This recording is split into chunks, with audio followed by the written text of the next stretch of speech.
అందరూ బాగున్నారా? ఈరోజు అలసందల వడలు చేస్తున్నాను. ఇంకో నానబెట్టిన అలసందలు, వీటిని బొబ్బర్లు కూడా అంటారు.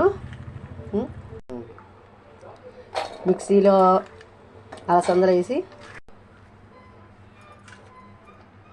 కారం సరిపడా పచ్చిమిర్చి వేసుకోండి, ఉల్లిపాయ ముక్కలు, ఈ ముక్క చెక్క కింద చేసుకోవాలి, తగినంత ఉప్పు,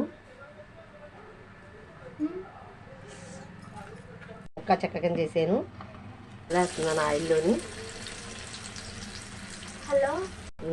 వేగినాయి తీసేయాలి. ఇంకా రెడ్గా వేగాయి వడలు రెడీ అయిపోయి. చూడండి, సాస్ నంచుకుని తింటే చాలా బాగుంటుంది. చూడండి, టేస్ట్ కూడా చాలా బాగుంటుంది. ఒకసారి ట్రై చేసి చూడండి మీరు కూడా.